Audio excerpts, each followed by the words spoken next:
அன்பின் தெய்வமே, மனன்றியோடு சோதரிக்கிறோம். பிதா, குமாரன், பரிசுத்தாவின் நாமத்தினாலே இயேசுவே, இந்த வசனத்தினை காண்பித்து எந்த அளவினால் நீங்கள் அளக்கிறீர்களோ அது உங்களுக்கு கொடுக்கப்படும். நீங்கள் எங்களுக்கு ஒரு அளவு வைத்திருக்கிறீர்கள். அளவுக்கு மிஞ்சி நீ வராதே என்று சமுத்திரத்துக்கு ஒரு அளவுகளை குறித்து வைத்திருக்கிறீர்கள்.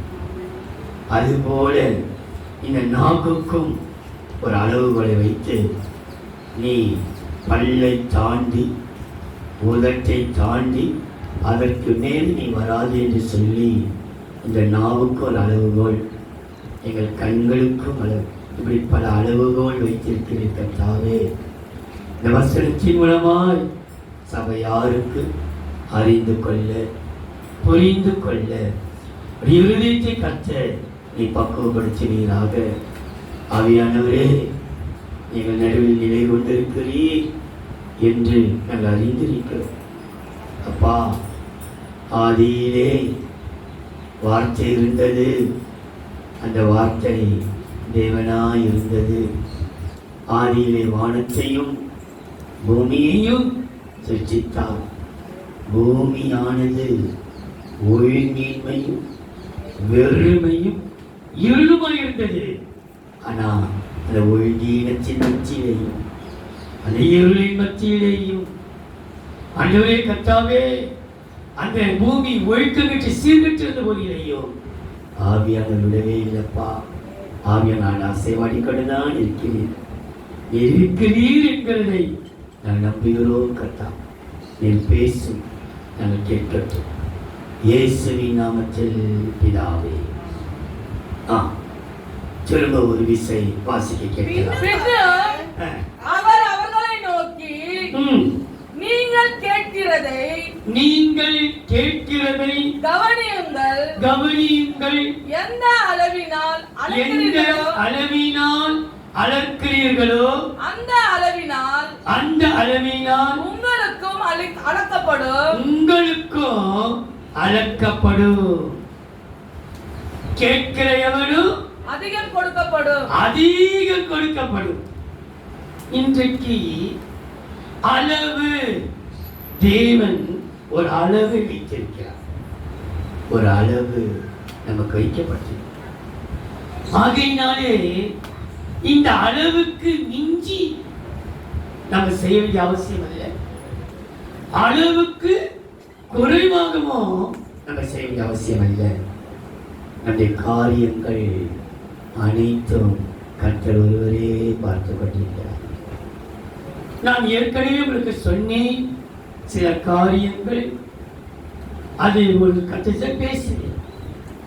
எருசலேமின் தீர்க்கதரிசிகளுக்குள்ள மாயம் தேசமெங்கும் பரவிச்சு.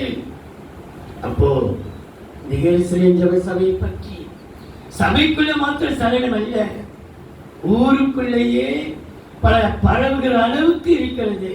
நான் ஒன்றே ஒன்று, ஆண்டவரே நீர், நான் அதுக்கு தவறாக என்ன தண்டிச்சிருங்க. ஆனா சபை தண்டிச்சிடார். யார் தண்டிச்சிடாங்க? மக்கள் கொஞ்சம் அறிந்து கொள்ளுங்கள். நம்ப கொடுமை உன் குடும்பத்தில் ஒன்று நடந்து இதை நீ இப்படி தூக்கி திரிவாயா? இது சபை, உன்னுடைய சபை. உன் சபையில் இருக்கிற காரியத்தை நீ கேள்விப்பட்டு நீ கூட அதை நீ தூக்கி திரிகிறதுனாலே உனக்கு லாபம் இல்லானா, ஆனால் வரப்போற காலத்தில் உனக்கு நஷ்டம் உண்டாகும். அந்த நஷ்டத்தை கூட மக்கள் சொல்ல பற்றியா? என்ன நஷ்டம் வரும்? நான் வேதத்தை நான் காட்டவே இல்லை. ஏன் தெரியுமா? அவர் கர்த்தர். ஏன் பிள்ளைகளையே வேதத்தை எடுத்து காட்சி இது சாபமாக நான் சொல்லுவேனா? சொன்னாய், நீங்க சாபமா இருந்தா அது எனக்கு சந்தோஷமா? நீங்க ஆசீர்வாதமா இருக்கண்டாங்க. அவர் சொன்னாரு, நாம் ஐஸ்வர்யவான்களா இருக்க அவர் என்ன உண்மையில் ஒரு சாபம் ஏன் மேல வரட்டும். என் பேச்சை மாற்றி நீ கேட்டுங்க. அதனால என்ன நினைச்சவற்ற பரவாயில்லை. இன்னைக்கும் நான் சொல்றேன், சபையை விட்டு போன மக்களுக்கு ஒரு நாள் கூட அவங்க பேரை நான் மறக்கலைங்க. இன்றைய தினத்தை ஜெயிச்சிருக்கேன். சோத்திரம் பண்ணிக்கொண்டே இருக்கிறேன். அவங்க பேரை நான் விளக்கவே இல்லை. சரி, நம்ம சபைக்கு வரலையே, இவங்க பேர் கேள்வி ஜெயிக்கலையே, இவங்களுக்கு சோத்திரம் பண்ணணும். நான் பேசுறதை தேவன் கேட்கிறார். தேவன் கேட்கிறார். சபை விட்டு போய் எத்தனையோ மாதம் ஆகிறது. ஆனா ஒரு நாளும் அவங்க பேரை நம்ம அவங்க மறந்திருக்கலாம். அவங்க மறந்திருக்கலாம், என்னை தூற்றலாம், என்னை பேசலாம், இந்த செய்தி அவங்க கேட்கலாம். ஆனா அவங்க எனக்கு ஜெபிக்கிற எனக்கு தெரியாது. ஆனா அவர்களுக்காக இந்த நிமிஷம் வரைக்கும், நேற்று இரவு வரைக்கும் கூட என் சோத்திரவழியை நான் செலுத்தியிருக்கேன். தேவன் சாட்சி. நான் மறக்கவே இல்லை. யாரு நான் விட்டுட மாட்டேன். யாரையும் ஃபோன் பண்ணி கேட்க, அவங்களே பேசாலும் என் ஃபோன் எடுக்க மாட்டாங்க, என் ஃபோனை கட் பண்ணுவோம், என்கிட்ட பேச விரும்ப மாட்டாங்க.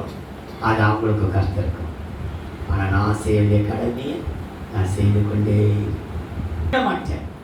நீங்க என்னை விட்டுட்டு போனாலும் மாசத்துக்கு ஒரு வாட்டி ஆகிடும், 3 மாசத்துக்கு ஒரு வாட்டி ஆகிடும் உங்களை ஃபோன் பண்ணி விசாரித்து கொண்டே இருப்பேன். ஃபோன் பண்ணி உங்களுக்கு விருப்பம் இல்லையா, நேரம் வந்துடும். கர்த்தன் இல்லை. எந்த அளவினால் அளக்கிறீர்களோ அந்த அளவு உங்களுக்கு கொடுக்கப்படும்.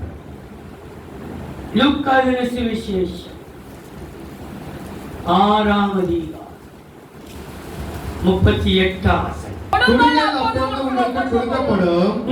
அமுக்கி குலுக்கி கொடுங்கள், உங்களுக்கு கொடுக்கப்படும். அமுக்கி குலுக்கி அமுக்கி குலுக்கி சரிந்து விழும்படி நன்றாய் அளந்து உங்கள் மடியிலே போடுவார்கள். உங்கள் மடியிலே போடுவார்கள். நீங்கள் எந்த அளவினால் அளக்கிறீர்களோ எந்த அளவினால் அளக்கிறீர்களோ அந்த அளவினால் உங்களுக்கும் அளக்கப்படும் என்றார். அளக்கப்படும் என்றார். யார் சொல்கிறது? ஆண்டவராகிய இயேசு. ஏனென்றால் நான் பேசுகிற வார்த்தை தேவனுடைய வார்த்தை. இது தேவனுடைய தூதருடைய வார்த்தை. தேவனுடைய வசனத்தை நான் பேசுகிறேன். ஆகையினாலே உங்களுக்கு மனம் வேதனையா இருந்தாலோ சந்தோஷப்பட்டாலோ அதை கர்த்தரே உங்களோடு பேசுகிறேன் எடுத்துக்கொள்ளுங்கள். வெளிப்படுத்தல் 21ஆம் அதிகாரம் 17ஆம் வசனம். வெளிப்படுத்தல் 21ஆம் அதிகாரம் 17ஆம் வசனம். அவன் அதன் மதிலை அளந்தபோது அது தூதனுடைய அளவாகிய மனுஷன் அளவின்படியே 144 முழமாய் இருந்தது. தூதனுடைய மனுஷனுடைய அளவா? தூதன் அளந்தானோ அது யாருக்கு அளக்கப்பட்டதா? மனுஷனுடைய அளவு.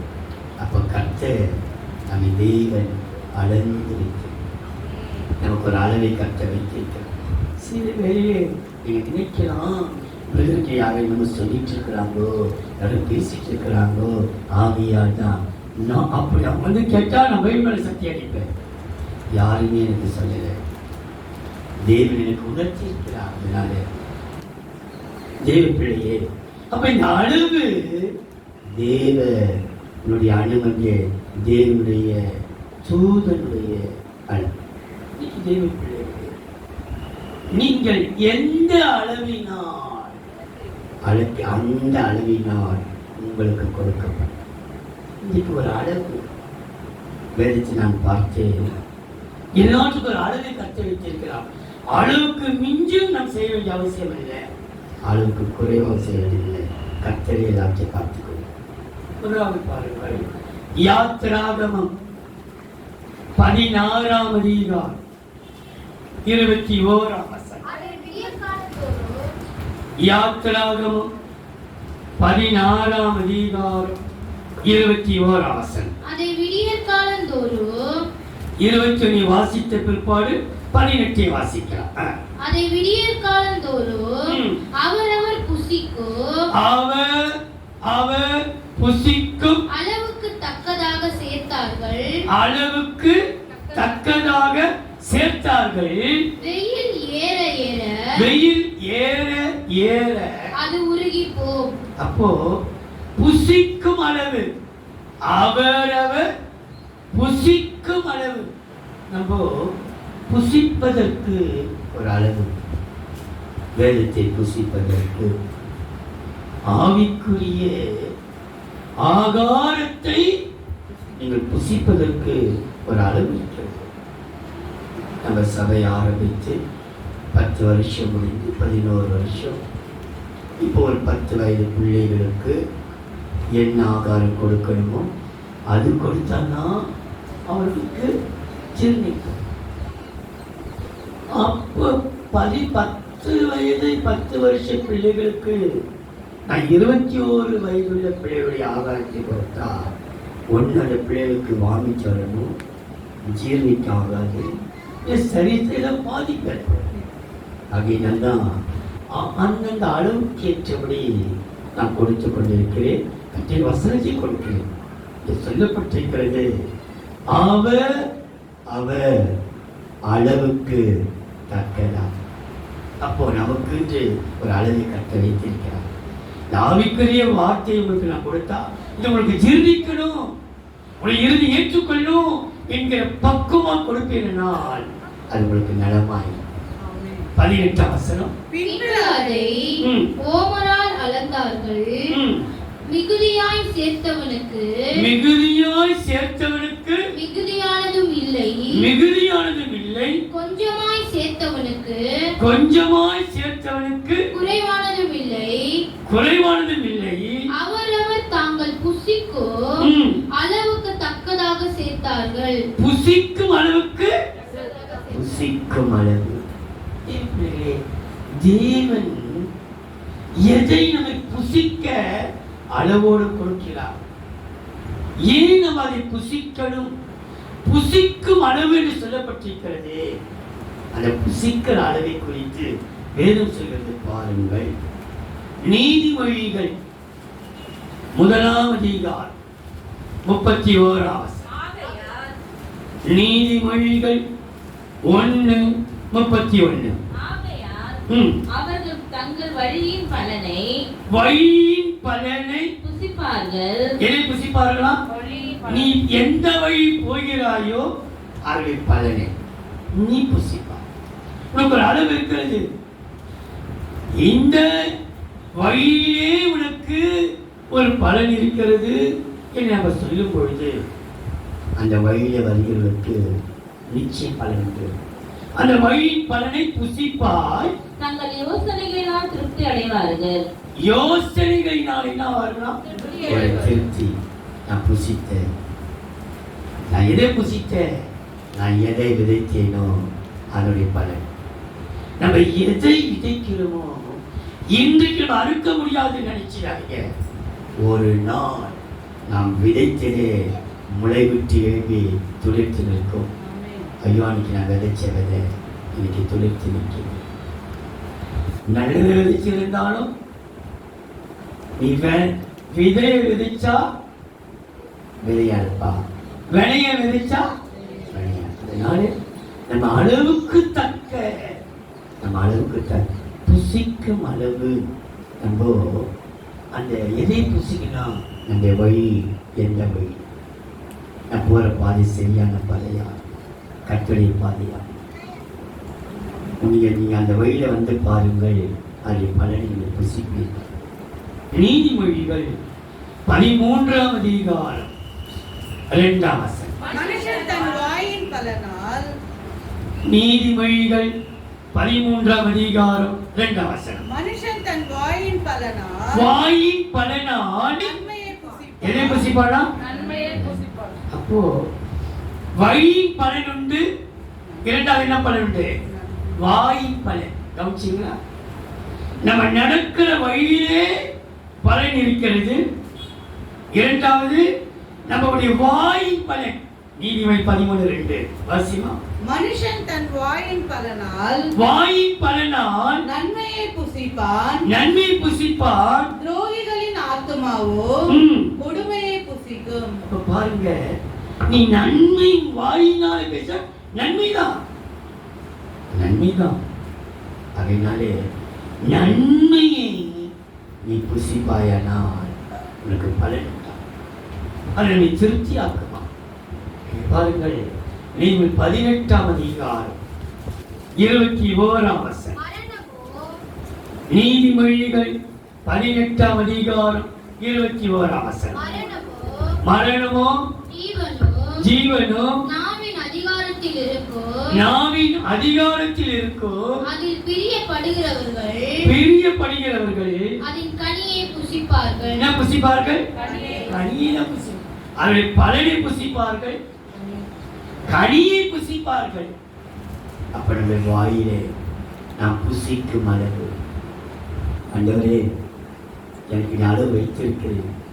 எதை பேசணும், எதை பேசக்கூடாது, எதை சாப்பிடணும், எதை சாப்பிடக்கூடாது, எந்த ஆகாரம் புசித்தால் எனக்கு ஜீரணமாகும், அதன்படி புசிக்கும் அளவு நமக்கு கட்ட வைத்திருக்கிறார். இந்த புசிக்கும் அளவுக்குள்ளே நாம் இருப்போம். நம்முடைய வாயை காத்துக்கொள்வோமானால், நம்முடைய ஆத்துமாவை காத்துக்கொள்வோமானால், நாம் செல்லுகிற வழியை காத்துக்கொள்வோமானால், நிச்சயமாகவே நம் கனியை புசிப்போம். ஒரே ஒரு வசனத்தை சொல்லி பாருங்கள். ஆமோஸ் 9ஆம் அதிகாரம் 14ஆம் வசனம். ஆமோஸ் 9ஆம் அதிகாரம் 14ஆம் வசனம். என் ஜனமாகிய இஸ்ரவேலின் சிறையிருப்பை திருப்புவேன். என் ஜனமாகிய இஸ்ரவேலின் சிறையிருப்பை திருப்புவேன். அவர்கள் பாழான நகரங்களை கட்டி அவைகளில் குடியிருந்து திராட்சை தோட்டங்களை நாட்டி அவைகளுடைய பழரசத்தை குடித்து தோட்டங்களை உண்டாக்கி அவைகளின் கனிகளை புசிப்பார்கள். கனிகளை திரும்புவார்கள். கனிகளை தான் அந்த ஆவிக்குரிய கனிகள். ஆகையினாலே கூடுமான வரைக்கும் நம்முடைய வாயை காத்துக்கொள்வோம், நம்முடைய ஆத்துமாவை காத்துக்கொள்வோம், நம்முடைய வழியை காத்துக்கொள்வோம். அவர் புசிக்கும் அளவுக்கு தக்கதாக அந்த அளவினால் உங்களுக்கு அளக்கப்படும். எந்த அளவினால்? புசிக்கும் அளவினால் உங்களுக்கு அளக்கப்படும். அது அளக்கப்படும் பொழுது, அவனை விசாரிக்கும் போது, உன் வாயின் வார்த்தையின்படியே உன்னை கனி கொடுக்கிற மரமாய் கர்த்தர் மாற்றுவார். அது நல்ல கனியா கெட்ட கனியா, அது உனக்கும் உன்னுடைய நேசருக்கு மாற்றுறது. அதனாலே அவர் புசிக்கும் அளவுக்கு தக்கதாக கர்த்தர் கனி கொடுக்க. உன் கனியினாலே நீ கிறிஸ்துவோடு இருக்கிறாயா, கிறிஸ்து அற்றவனாய் இருக்கிறாயா, நீ சபையோடு இருக்கிறாயா, சபைக்கு வெளியே இருக்கிறாய் என்று உன் கனியினாலே அறிந்து கொள்ளப்படும். அவன் கனியினாலே அதனதில் அறியப்படும். இரண்டாவது, புசிக்கும் அளவுக்கு கர்த்தனுக்கு கனி கொடுக்க வாழ்க்கைத்தார். இரண்டாவது, யோபின் புஸ்தகம் 11ஆம் அதிகாரம் 9ஆம் வசனம். யோபு 11ஆம் அதிகாரம் 9ஆம் வசனத்தை வாசித்த பிற்பாடு 7ஆம் வசனத்தை வாசிக்க. அதன் அளவு பூமியை பார்க்கிலும் நீளமோ சமுத்திரத்தை பார்க்கிலும் அகலமுமாய் இருக்கிறது. அதன் அளவு எதின் அளவு? 7ஆம் வசனம். தேவனுடைய அந்தரங்க ஞானத்தை நீர் ஆராய்ந்து சர்வ வல்லவருடைய சம்பூரணத்தை நீர் அறியக்கூடுமோ? அறியக்கூடுமா? ஞானத்தின் அளவு, அதனுடைய அளவை நீ அறியக்கூடுமோ? தேவனுடைய ஞானத்தின், தேவன் அவருக்கு சில ஞானத்தை கொடுத்திருக்கிறார், அளந்து கொடுத்திருக்கிறார். ஞானத்தின் அளவினை அறிந்திருக்கிறாயோ? அவர்களை போல நம்மளால் பேச முடியாது, அவர்களை போல நம்மளால் நடக்க முடியாது, அவர்களை நம்ம காப்பி அடிக்க வேண்டிய அவசியம் இல்லை. நான் இருக்கும் ஸ்தானத்திலே நான் இருப்பேன், நீங்கள் இருக்கும் ஸ்தானத்திலே நீங்கள் இருப்பேன். மற்றவங்க பிரசங்கமோ, மற்றவங்க பாடலோ, மற்றவங்களை உருஷிப்போ நம்ம காப்பி பண்ண வேண்டிய அவசியம் இல்லை, அவங்களை இருக்க வேண்டிய அவசியம். நமக்கு அழைக்கப்பட்ட அழைப்பிலே நான் இருப்போம். இதுதான் நம்முடைய அழைப்பு. அதுக்கு மிஞ்ச போக வேண்டாம், நமக்கு குறைய போக வேண்டாம். நம்மை நம்பி இந்த கொஞ்ச ஞானத்தை கொடுத்திருக்கிறார். இந்த தேவ ஞானத்தை வைத்து சபையை நடத்துவதற்கு கர்த்தர் கிருபை தருவாராக. ஆண்டவரே, அளவு அப்போ புசிக்கும் அளவு, இரண்டாவது ஞானத்தின் அளவு. இந்த ஞானத்தின் அளவு எப்படி வருது? ஞானம் என்றால் கர்த்தருக்கு பயப்படுவதே ஞானத்தின் ஆரம்பம். ஆனா இவர் எப்படி சொல்ல பாருங்க, யோபு 28ஆம் அதிகாரம் 28ஆம் வசனம். மனுஷனை நோக்கி யோபு 28ஆம் அதிகாரம் 28ஆம் வசனம். மனுஷனை நோக்கி ம். இதோ ம். ஆண்டவருக்கு பயப்படுவதே ஞானம், ஆண்டவருக்கு பயப்படுவதே ஞானம், பொல்லாப்பை விட்டு விலகுவதே பொல்லாப்புக்கு விலகுவதே புத்தி என்றார் என்று சொன்னார். பொல்லாப்புக்கு விலகுவதே கர்த்தருக்கு பயப்படுவதே ஞானத்தின் ஆரம்பம். ஆனா இவர் சொல்றார் ஆண்டவருக்கு பயப்படுவதே ஞானம். ஆனா அடுத்த வார்த்தை நீங்க பொல்லாதவர்களே, பொல்லாத பேச்சு, அதை விட்டு விலகுவது என்னவா? அதுதான் புத்தி, ஞானம். அப்போ நமக்கு தெரியுது இவங்கிட்ட போனா வாயாடி வாய் பேச்சு அது தெரிஞ்சும் நம்ம போய்கொண்டு இருந்தால் அது நமக்கு தெரியுது. நல்லது. அப்போ கர்த்தர் சொல்றாரு, உன் ஞானம் அளக்கப்படும். அது ஞானமா ஒண்ணு நீ புத்தி அடையணும், பொல்லாப்பட்டி விளக்கணும். அது மாத்திரமில்லை, யோபு 38ஆம் அதிகாரம் 4-5. நான் பூமியை அஸ்திபாரப்படுத்தி படுத்துக்கிற போது யோபு 38ஆம் அதிகாரம் 4-5. நான் பூமியை அஸ்திபாரப்படுத்துகிற போது நீ எங்கே இருந்தாய்? நீ அறிவாளியானால் அதை அறிவி. அதற்கு அளவு குறித்தவர் யார்? அறிவு, நீ அறி, உடைய அறிவாளி. அதுக்கு அளவு குறித்தவர் யார்? அதன் மேல் நூல் போட்டவர் யார்? நூல் போட்டவர் யார்? இதை நீ அறிந்திருந்தால் நீ சொல்லு. உனக்கு தேவன் யார் கொடுத்திருந்த? உனக்கு அவர் போட்டார். அவர் போட்ட டீச்சர், அவர் போட்ட கிருபை, அவர் கொடுத்த ஞானம், அவர் கொடுத்தது, அவர் கொடுத்த அளவு, தேவன் ஞானத்தின் அளவு. அவங்கள போல இல்லையே, அவங்கள போல பிரசங்கிக்க முடியலையே, அவங்க கூட ஒர்ஷிப் பண்ண முடியல, அவங்க கூட ஆட முடியலையே, பாட முடியல. அதை பண்ணலாம். புளியை பார்த்து பூனை சூடு போட வேண்டிய அவசியம் இல்லை. நாமவே இருப்போம். கர்த்தர் கொடுத்த கிருபையை அவர் பெருக செய்வதாக. அப்போ இந்த ஞானத்தின் அளவு என்று சொல்லும் பொழுது வேதம் சொல்கிறதை பாருங்கள். 1 ராஜாக்கள் 3ஆம் அதிகாரம் 27ஆம் வசனம். அப்பொழுது ராஜா 1 ராஜாக்கள் 3:27. அப்பொழுது ராஜா உயிரோடு இருக்கிற பிள்ளையை கொல்லாமல் அவளுக்கு கொடுத்து விடுங்கள், அவளே அதின் தாய் என்றான். ராஜா தீர்த்த இந்த நியாயத்தை இஸ்ரவேலர் எல்லாரும் கேள்விப்பட்டு நியாயம் விசாரிக்கிறதுக்கு தேவன் அருளின ஞானம், யாரின் ஞானம்? தேவன் அருளின் ஞானம் ராஜாவுக்கு உண்டென்று கண்டார்கள். காண வைப்பார். சபைக்குள்ள தேவன் கிரியை செய்கிறார், தேவன் உலாவுகிறார், தேவன் ஞானத்தை விளக்கப்படுகிறார் என்று காண வைக்க நாட்கள் வரும். தேவன் ஜனமே பார்க்கிற அளவுக்கு ஞானத்தினால் நிரப்பவர்களாக இருக்கிறார். ஜனங்கள் சொல்லுவார்கள், இவர்களுக்குள்ளே யார் அருளின் ஞானம்? படித்த ஞானம் அல்ல, தேவன் அருளிய ஞானம் ராஜாவுக்கு, ஆசாரியனுக்கு, ஒரு பிரசங்கிக்கு இருக்கிறது என்கிறதை அறிந்து கொள்வார்கள். அப்போ தேவன் இந்த ஞானம், தேவன் அருளின் ஞானம் நமக்குள் இருக்கிறது அறிந்து கொள்ளும் போது அதனாலே வருகிற நன்மையை சொல்லி முடிக்கிறேன். பாருங்கள், பிரசங்கி 7ஆம் அதிகாரம் 12ஆம் வசனம்.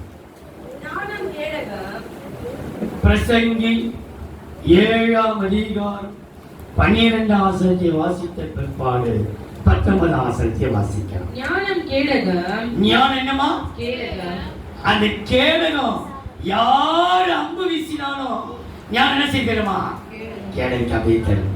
அவர்தான் நமக்கு கேடகம், அவர்தான் நமக்கு ஞானம், அவர்தான் நீதி, அவர்தான் மீட்பு, அவரே ஞானம் நமக்கு. ஞானம் கேடகம், திரவியமும் கேடகம். திரவியமும், திரவியம் என்றால் நமக்கு இருக்கிற பணம் பொருள் எல்லாமே. திரவியமும் கேடகம். ஞானம் தன்னை உடையவர்களுக்கு ஜீவனை தரும். ஞானம் தன்னை உடையவர்களுக்கு என்ன கொடுக்கமா? ஜீவனை. ஐவே எதிர்பார்க்கிறாங்க, நம்ம ஐயவே மாற்றோம், அழிக்க முடியாது. கண்மலையின் மேல் கட்டப்பட்டிருக்கிற நம்முடைய வீடுகளை எந்த சதி திட்டத்தினாலோ, சாத்தாடி சூழ்ச்சினாலோ, கேட்பாடி பேச்சினாலோ அழிக்கவே முடியாது. ஞானத்தினாலே ஜீவன் உண்டாயிருக்கும். இதுவே அறிவின் மேன்மை. இதுவே என்னவா? அறிவின் மேன்மை. ஞானத்தை என்னவா? உனக்கு ஜீவன் இருக்கும், மேன்மை இருக்கும். அதுதான் நமக்கு கேடகம், அதுதான் நமக்கு பாதுகாப்பு. அப்ப இந்த கேடக இந்த ஞானத்தினுடைய நன்மையை 19 சொல்கிறது பாருங்கள். நகரத்தில் உள்ள 10 அதிபதிகளை பார்க்கிலும் ஞானம் ஞானியை அதிக பலவானாக்கும். ஞானம் ஞானியை மாற்றிடாது. இல்லாட்டி தாங்குவதற்கு வேண்டிய பலன் எல்லாம் எவ்வளவு அம்பு வரட்டும், எத்தனை வம்பு வரட்டும், எத்தனை கல்லடி பரட்டும், எத்தனை சொல்லடி பரட்டும், எவ்வளவு பேச நமக்கு வாய் இருக்குது, பேசுறாங்க, நமக்கு காது இருக்குது, கேட்க. அவ்வளவுதான். என்ன ஒண்ணு, அவன் பேசுறவதான் ஐயோ என் இருதயத்துக்கு ஏற்றவளாச்சே, பேசினவள் எல்லாம் எனக்கு தூரமா இருக்கணும்ல, என் இருதயத்தோடு இருக்கிறவன், என் இருதயத்துக்கு ஏற்ற உன் இருதயம் என்னோட பட்சமா இருக்குதா, சமாதானமா இருக்குதா? எது கேட்கிறாரு? இது ஒரு பக்தி வைராக்கிய படித்தவன், எல்லா இருக்கிறவர்கள் அழிச்சவன், நிறுவனமாக்கினவன். அப்போ ஒரு சந்தர்ப்பத்தில் புறப்பட்டு வந்து கொண்டிருக்கிறார் இந்த யோராம் அப்படி எப்படி ராஜாக்கள் வழியே வந்து கை கொடுக்குறாங்க. கையை கொடுத்து கையை வச்சுக்கிட்டாலே வச்சுக்கிறான். ஆனா இவன் போய்கொண்டே இருக்கிறான். அப்போ ஒருத்தன் இவனை பார்த்துட்டு ஒரு வாரமா நிற்கிறான். இவன் நேரா போய் கையை நிற்பான், கை கொடுப்பான். அப்போ அவன் கை கொடுக்க, உன் இருதயம் என் இதயத்தில் ஒத்திருக்குதா? ஒத்திருக்கிறது. அப்போ நம்ம கை கொடுக்கறது கூட என்ன அர்த்தம்னா, நம்ம இருதயம் அவன் இதயத்தோட ஒற்றுமையா இருக்குது. சில பேரால் கொடுக்கப்பட்டாங்க, சில கை கொடுத்தது பார்த்தியா நல்ல பிடிப்பாங்க, விட்டுப்பாங்க. நீங்க பார்த்துருக்கீங்களா? நம்ம கை கொடுப்போம், கை பிடிச்சா இப்படி கொடுக்கும், அவங்க கொடுத்து வாங்கி போயிட்டாங்க. ஆனா ஏற்கனவே நம்ம கல்யாணம் பண்ணுவோம், கை கொடுக்கலையா? அவங்க இருதயமும் இவங்க அந்த வசனத்தை வாசிங்க. தனக்கு எதிர்பார்த்த ரேகாவின் குமாரனாகிய ரேகாவிற்கு கர்த்தருக்காக வைராக்கியமா திராட்சரசம் கூட குடிக்காத குடும்பம் அந்த குடும்பம். திராட்சரசத்தின் பழத்து கூட சாப்பிடாத குடும்பம். ரேகாவின் குடும்பத்தை குறித்து எரேமியால போடப்பட்டிருக்கிறது, 2 நாட்கள் போடப்பட்டிருக்கிறது. இந்த 2 அதை குறித்து சொல்லி ஒரு நாளைக்கு ரேகாவை பார்த்து ரேகாவின் குமாரனாகிய யோனதாவை சந்தித்து அவனை உபசரித்து, என் இருதயம் உன் இருதயத்தோடு செம்மையா இருக்கிறது போல உன் இருதயமும் செம்மையா இருக்கிறதா என்று கேட்டான். அதற்கு யோனதாப், அப்படியே இருக்கிறது என்றான். அப்படி இருக்கிறதானால் உன் கையை தா என்று சொன்னான். உன் கையை கையோட சேரட்டும். அப்போ கை எனக்கு அந்த 9ஆம் அதிகாரம் நம்ம அதுக்கு முன்னே பார்த்தா இவனே கை கொடுக்குறான் எல்லாருக்கும். ஆனா கையை கொடுத்தோடு எல்லாரையும் வெற்றி சாய்க்கிறான். சமாதானமா சமம் எங்க உங்க அம்மா இப்படி இருந்தா நான் எப்படி சமாதானம் வெற்றி போட்டிக்கலாம். ஆனா ரேகாவின் குடும்பத்தோடு தேவ பிள்ளையே உடைய இருதயம் ஒருவருக்கொருவர் நம்முடைய கை கொடுக்கும் போது கூட நினைச்சுக்கொள்ளு, உன் கையை கொடுக்கும் பொழுது உன் இருதயமும் என் இருதயமும் ஒன்றாயிருக்கிறதா என்று யோசித்துப்பான். அதுதான் கேள்வி. இது சும்மா கை கொடுக்க சொல்லல, நம்ம இன்றைக்கு யார் நம்ம இறைச்சிய கசப்போ வைரக்கு இந்த ஆராதனை முடிஞ்ச பிற்பாடு தயவு செய்து ஒருவருக்கு ஒரு விரோதமானீங்கன்னா ஒருத்தர் பெண்கள் கை கொடுங்க, ஆண்கள் கை கொடுங்க. கசப்பை விளக்கிட்டு நம்ம இருதயம் தேவனுடைய இறைச்சி போல இருக்கட்டும், ரேகாவின் குடும்பத்தோடு இருக்கட்டும். நம்ம இறைச்சி நம்ம கை கொடுப்போம், நம்ம இருதயம் கத்தோடு இருக்கட்டும். இங்க போடப்பட்டுகிறது இந்த ஞானம் செய்கிற காரியத்தை சொல்கிறேன். அது ஞானத்தை அல்ல, அது நம்மை பலப்படுத்தும். அந்த 8ஆம் அதிகாரம் 1ஆம் வசனத்தை வாசியுங்கள். ஞானமுள்ள பிரசங்கி 8:1. ஞானமுள்ளவனுக்கு ஒப்பானவன் யார்? தாற்பரியத்தை அறிந்தவன் யார்? மனுஷனுடைய ஞானம் அவன் முகத்தை பிரகாசிக்க பண்ணும். அவன் முகத்தின் மூர்க்கம் மாறும். அவனுடைய முகத்தின் மூர்க்கத்தை மாற்ற ஞானம் பிரகாசிகள் ஒரு பக்கம், அந்த மூர்க்கமே இந்த கோபமுகம் வைராக்கியம் கசப்பை அப்படி அழகாக மாற்றி. அப்போ தேவன் இந்த ஞானத்தின் அளவு உன்னை பலவானாய் மாற்றி. ஆண்டவரே, எனக்கு கொடுத்திருந்த கொஞ்ச ஞானத்தை கொண்டு நான் பலனாக இருக்க கருவேன். என்ன வந்தாலும் சகிப்பதற்கு கர்த்தர் பலன் தருவாராக. 3வது பாருங்கள், புசிக்கும் அளவு கனி கொடுக்க வைக்கும். ஞானத்தின் அளவு ஆனா நம்ம முகத்தின் மூர்க்கத்தெல்லாம் மாற்றி நம்ம எல்லா கோபம் எரிச்சல் கசப்பு அது கேளுமா. எத்தனை பேர் நம்ம ஆகிட்டோம் ஞானம் நமக்குன்னா கேடகம் அதை நம்ம விட்டு விடலாம். 3வது பாருங்கள், 39ஆம் சங்கீதம் 4ஆம் வசனம். 39ஆம் சங்கீதம் 4ஆம் வசனம். கர்த்தாவே, நான் எவ்வளவாய் நிலையற்றவன் என்று உணரும்படி என் முடிவையும் என் நாட்களின் அளவு இவ்வளவு என்பதையும் எனக்கு தெரிவியும். எத்தனை வருஷம் இருப்ப, நான் இன்னும் எத்தனை வருஷம் இருப்பாண்டவரே, எனக்கு அந்த நாட்கள் அளவு எனக்கு தாரும். நாட்களின் அளவு நான் இத்தனை வருஷம் 10 வருஷம், ஆனா கர்த்தர் நமக்கு சொல்வார் இத்தனை ஆண்டு நீ இருப்பார். நாட்களின் அளவை என்னும் அறிவை எனக்கு தாரும். ஆனா இதே சங்கீதக்காரன் எப்படி வேற இதில் எழுதுகிறார் பாருங்கள். 90ஆம் சங்கீதம் 12ஆம் வசனம். நாங்கள் ஞான இதயம் உள்ளவர்களாகும்படி 90ஆம் சங்கீதம் 12ஆம் வசனம். நாங்கள் ஞான இருதயம் உள்ளவர்களாகும்படி எங்கள் நாட்களை எண்ணும் அறிவை எங்களுக்கு போதித்தருளும். அங்க தெரிவியும், இங்க போதியமன். எத்தனை வருஷம் இருக்கணும் எனக்கு நீங்க போதிங்க. அப்போ நாட்களின் அளவு. இன்னைக்கு கர்த்தர் எந்த நோக்கத்தோடு எவ்வளவு பயங்கரமான வியாதிகளிலே கூட நம்மை காப்பாற்றி ஜீவனை கொடுத்து வைத்திருக்கிறாரோ அந்த நோக்கத்தை கர்த்தர் நிறைவேற்றுவார்கள். அந்த அழிவிலேயும் கர்த்தரை தப்பி வச்சார். அந்த அழிவிலேயும் கர்த்தரை காத்தாரே. ஏன்னா நமக்கு ஒரு நாட்களின் அளவு. இந்த நாட்களின் அளவை குறித்து வேதத்தில் பாருங்கள்.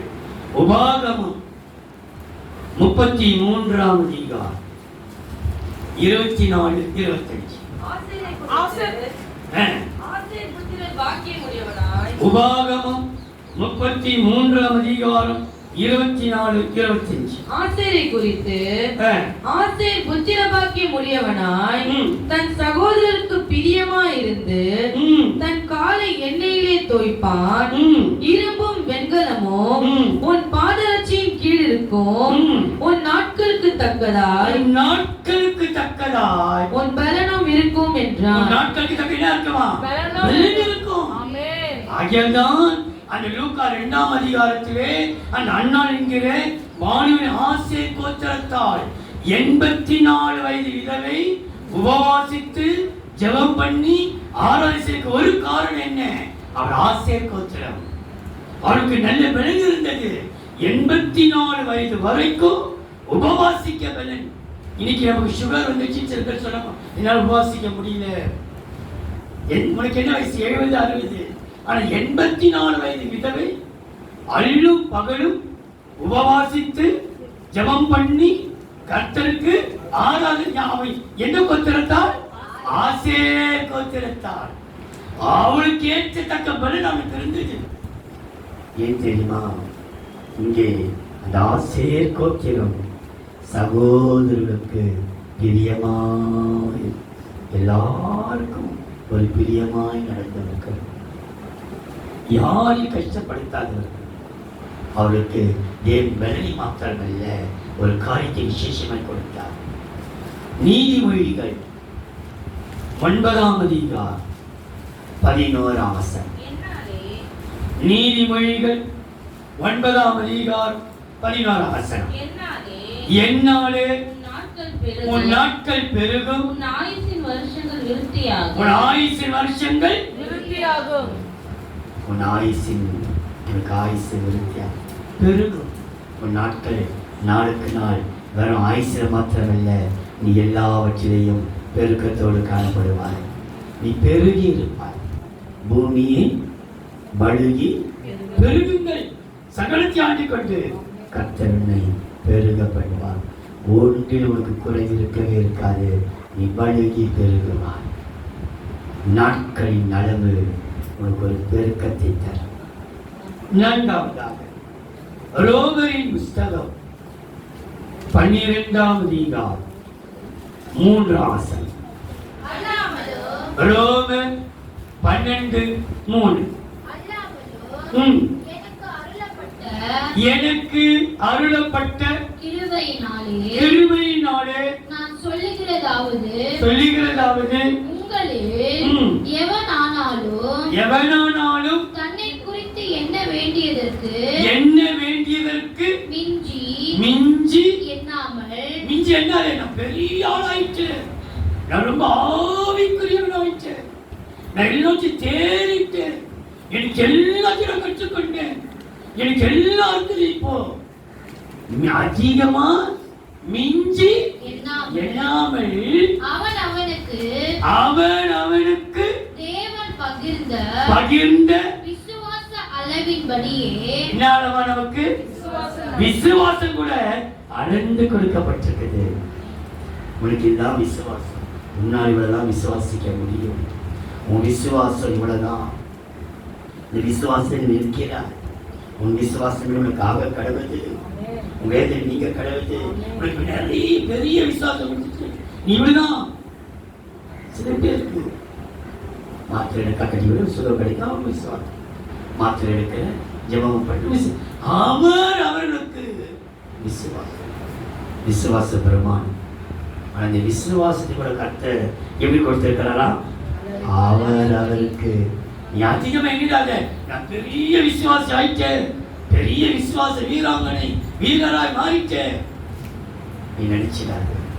ஆனா உனக்கு ஒரு விசுவாசத்திற்கு ஒரு அளவுகள் கர்த்தர் வச்சிருக்கிறார்.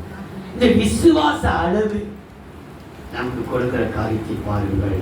ரோமர் 10ஆம் அதிகாரம் 11ஆம் வசனம்.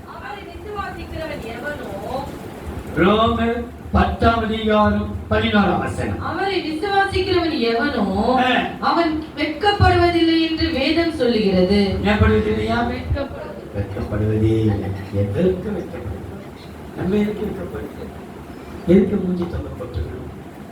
என்ன பேர் பேசட்டும், நடந்தது நடந்துச்சு. நம்ம இனி ஒன்றும் பண்ண முடியாது. அனுபவிச்சுதான் நாம எல்லாத்தையும். அதுக்கு ஏன் வெட்கப்படணும்? பேசுறியா பேசு, தூற்றுறியா தூற்று, கொட்டுறியா கொட்டு, அம்பேறியா அம்பேறி, கல்லடிக்கிறியா. ஆனா நமக்கு இவ்வளவு உருவாக்கப்படும் எந்த ஆயுதமும் வாய்க்கவே வாய்க்க. இன்றைக்கு இந்த விசுவாச அளவு நம்மையும் நம்ம எதிராளியும் செய்கிற காரியத்தை பாருங்கள். மத்தேயு 9ஆம் அதிகாரம் 2ஆம் வசனம். மத்தேயு 9ஆம் அதிகாரத்தை எடுத்துக்கொள்ளுங்கள். 2ஆம் வசனம், 22ஆம் வசனம், 28 வசனம். அங்கே படுக்கையிலே ம், கிடந்த ஒரு திமிர்வாதக்காரரை ம், அவரிடத்திலே கொண்டு வந்தார்கள். ம். இயேசு அவர்களுடைய விசுவாசத்தை கண்டு விசுவாசத்தை கண்டு திமிர்வாதக்காரனை ம், நோக்கி, ம், மகனே திடன்கொள், ம். உன் பாவங்கள் உனக்கு மன்னிக்கப்பட்டது உன் என்றார். பாவங்கள் உனக்கு மன்னிக்கப்பட்டது. யாருடைய விசுவாச பாவம் மன்னிக்கப்பட்டது? திமிர்வாதக்காரனுடைய பாவம் இல்ல. கொண்டு வந்தாங்க பத்தியா, 4 பேர் இறக்குனாங்க பாரு. அவங்க விசுவாசத்தை கண்டு இவன் எவ்வளவோ அநியாயம் செய்திருந்தான், இவனுக்கு கத்திர செய்துட்டாரு, மன்னிப்பு கொடுத்துட்டாரு. நம்மால அவனுக்கு மன்னிக்கப்பட விசுவாச வாழ்க்கை. அவனை தேவன் அழிச்சிடக்கூடாது. அவர்கள் மகா பாவிகள் தான். மகளே திரட்கள், உன் விசுவாசம் உன்னை ரட்சித்தது என்றார். உன்னை ரட்சித்தது என்றார். அந்நேரம் முதல் ம், அந்த ஸ்திரீ சொஸ்தமானாள். சொஸ்தமானான். ஒருத்தருக்கு பாவம் மன்னிக்கப்படுகிற விசுவாசத்தினாலே இன்னொருத்தருக்கு சொஸ்தமாகிறார். 28 வசனம். அவர் வீட்டுக்கு வந்த பின்பு ம், அந்த குருடர் அவரிடத்தில் வந்தார்கள். ம், இயேசு அவர்களை நோக்கி, ம், இதை செய்ய எனக்கு வல்லமை உண்டு என்று ம். விசுவாசிக்கிறீர்களா என்று கேட்டார். கேட்டார். அதற்கு அவர்கள், ம். ஆம் விசுவாசிக்கிற ஆண்டவரே விசுவாசிக்கிற என்றார்கள். பார்வை கிடைக்கிறது, இன்னொருத்தருக்கு வல்லமை விளங்குகிறது. ஒருத்தருக்கு பாவம் மன்னிக்கப்படுகிறது விசுவாசத்தினாலே, ஒருத்தருக்கு சுகம் அடைகிறது, இன்னொருத்தருக்கு கர்த்தருடைய வல்லமை புறப்பட்டு குருடனுடைய கண்களை திறக்க வைக்கிறார். வல்லமை இதெல்லாம் அனைத்து விசுவாசத்தினால் என்ற பிள்ளையை. அப்ப இந்த விசுவாசம் நம்முடைய பாவங்களை மன்னிக்கும். அவர் பாவத்தை மன்னிச்சுட்டாலே போதும், நமக்கு சொஸ்தம் கிடைச்சிடும், வல்லமை விளங்கிடும், எல்லாம் கிடைச்சிடும். அப்போ விசுவாச அளவு நம்முடைய பாவத்தை அல்ல, நம்மை தூற்றி திரிகிறாங்க பத்தியா, அவங்க பாவத்தை கர்த்தர் மன்னிக்க வேண்டும். கர்த்தர் மன்னிப்பார் என்று நாம் எல்லாரும் விசுவாசிக்கிறோம். விசுவாசப்படியே கர்த்தராக அப்ப விசுவாச அளவு மன்னிப்பு. கடைசியா எபேசியர் 4ஆம் அதிகாரம் 11ஆம் வசனம். மேலும் நாம் அனைவரும் எபேசியர் 4ஆம் அதிகாரம் 11ஆம் வசனம். மேலும் நாம் அனைவரும் ம், தேவனுடைய குமாரனை பற்றும் ம், விசுவாசத்திலும் ம். அறிவிலும் ம். ஒருமைப்பட்டவர்களாகி ம். கிறிஸ்துவினுடைய நிறைவான வளர்ச்சியின் அளவுக்கு தக்க வளர்ச்சியின் அளவு- அளவுக்கு தக்க வளர்ச்சினால் நீ எவ்வளவு வளர்ந்து 10வது வருஷம் 10 வயது கேட்டு வளர்ச்சி இருக்கணும். வளர்ச்சினால் ரொம்ப குள்ளமாவும் இருக்க வேண்டாம். 10 வயது பிள்ளை 3 வயசு பிள்ளை படுத்தா வேண்டானே. ஆனா 10 வயது பிள்ளைய 21 வயது பிள்ளை போய் காமிச்சிட்டா அது என்னைக்கு ஆபத்தாயிடும். ஆனா கிறிஸ்துவின் வளர்ச்சியினால், இந்த வளர்ச்சி கிறிஸ்துவுக்குள் ஒரு வளர்ச்சி. இந்த வளர்ச்சி குறித்து வேதம் சொல்கிறது பாருங்கள். அதே 4ஆம் அதிகாரம் 7ஆம் வசனம். கிறிஸ்துவினுடைய ஈவின் 7ஆம் வசனம். கிறிஸ்துவின் ஈவின் அளவு தக்கதாக ஈவின் அளவுக்கு தக்கதாக நம்மில் அவனவனுக்கு கிருபை அளிக்கப்பட்டிருக்கிறது. என்ன அளிக்கப்பட்டிருக்கிறதா? அவன் ஈவு. இது இந்த வளர்ச்சி என்ன கிருபை. நம்ம நம்முடைய சாமர்த்தியம் ஒன்றுமே இல்லை. ஆண்டவர் கொடுத்தாதான் நம்மளால நடத்த முடியும். அவர் கொடுக்க அப்படி நான் என்ன பண்ண முடியும்? அவர் ஈவு, நம்ம கொடுத்த ஈவு. தேவன் அருளிய சொல்ல முடியாத ஈவுகளுக்காக சொல்கிறேன். அது 16ஆம் வசனம். அவராலே சரீரம் முழுதும் ம். அதற்கு உதவியாய் இருக்கிற ம். சகல கணுக்களினாலும் ம். இசையாய் கூட்டி இணைக்கப்பட்டு ம். ஒவ்வொரு அவயமும் தன் தன் அளவுக்கு தக்கதாய் தன் அளவுக்கு தக்கதாய் கிரியை செய்கிறபடியே ம். அது அன்பினாலே தனக்கு பக்தி விருத்தி உண்டாக்குறதுக்கு ஏதுவான கவனியுங்கள். அவனுக்கு ஒரு அளவை கற்று வச்சிருக்கிறேன். இந்த வளர்ச்சியின் அளவு நமக்கு கொடுக்கும் நன்மை மாத்திரம் சொல்லுகிறேன். கொலோசையர் 2ஆம் அதிகாரம் 18ஆம் வசனம். கொலோசையர் 2:18. கணுக்களாலோ ம். கட்டுகளாலோ ம். உதவி பெற்று ம். இணைக்கப்பட்டு இணைக்கப்பட்டு தேவ வளர்ச்சியாய் வளர்ந்தேறுகிற சரீரம் முழுவதையும் ம், ஆதரிக்கிற தலையை யார் ஆதரிக்கிறது? தலை. நமக்கு தலை கிறிஸ்துவே. கிறிஸ்துதான் சபைக்கு தலை. ஆமென். இந்த சபை ஆதரிக்கிறவர் ஆமென். அவருடைய வளர்ச்சி பூரண வளர்ச்சிக்கதாய் நம்மை ஆதரிப்பாராக. அந்த அளவினால் உங்களுக்கு அளக்கப்படும். எந்த அளவினால்? புசிக்கும் அளவினால், ஞானத்தின் அளவினால், நாட்களின் அளவினால், விசுவாச அளவினால், வளர்ச்சியின் அளவினால். அன்பின் தெய்வமே, நன்றியோடு சொத்தரிக்கிறோம். தேவரே கர்த்தாவே, அவர்